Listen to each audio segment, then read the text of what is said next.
Number 18 is actually testing the exact same rule as number 17, but here we have a little bit more complicated of a sentence. We have a few more options for verb tenses, but it's really just about the structure of the sentence.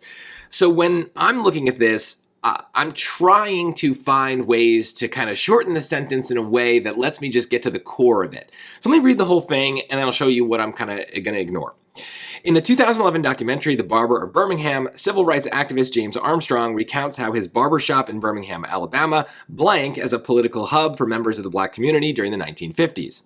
So first, I would get rid of the beginning. This is just an intro clause in the 2011 documentary, The Barber of Birmingham, giving us information, but structurally speaking, that comma is telling us that we've attached something to the beginning of the sentence. It could not stand alone as its own sentence. It's not like something that we kind of pick up later. It's just like an intro clause that we can ignore.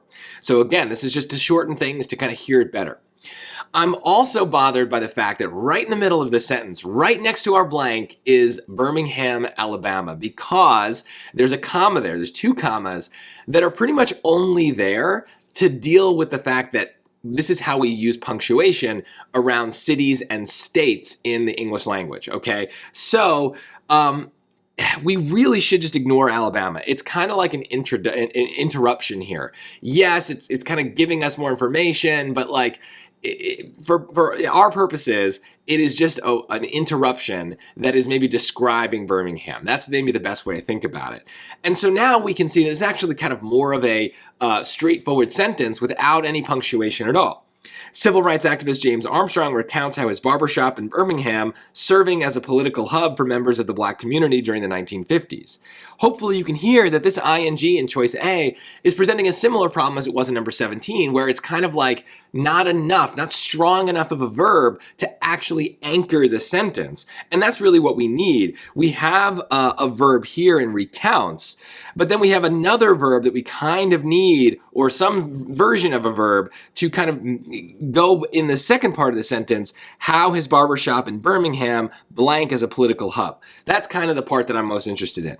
So I would just go down the line and just plug the choices in and see what sounds good. I'm already skeptical of B though, because it's got that ing, so it's probably not going to solve the problem that A presented. Civil rights activist James Armstrong recounts how his barbershop in Birmingham, having served as a political hub for members of the black community during the 1950s, what? It feels like I'm building towards something and I'm not getting there. This is the problem with the ing tense, is it very often is used to kind of introduce something, but if the sentence just ends, then what did we introduce? So let's try choice C. This is a stronger verb. Civil rights activist James Armstrong recounts how his barbershop in Birmingham served as a political hub for members of the black community during the 1950s. That sounds pretty good to me. It's the past tense, and it makes sense because we're talking about someone talking about the past, but it's not really like that's the reason I'm picking it, that I'm like, oh, I need to have a past tense verb. It's much more that that's the only verb that actually works like a verb in that blank. The others are kind of more like adjectives, or a little bit more descriptive. So let's listen to D and see how that sounds. Civil rights activist James Armstrong recounts how his barbershop in Birmingham to serve as a political hub for members of the black community during the 1950s. Again, this to version of the verb has similar problems to ing. It feels incomplete. It feels like we just are missing something. And so C is the correct answer here.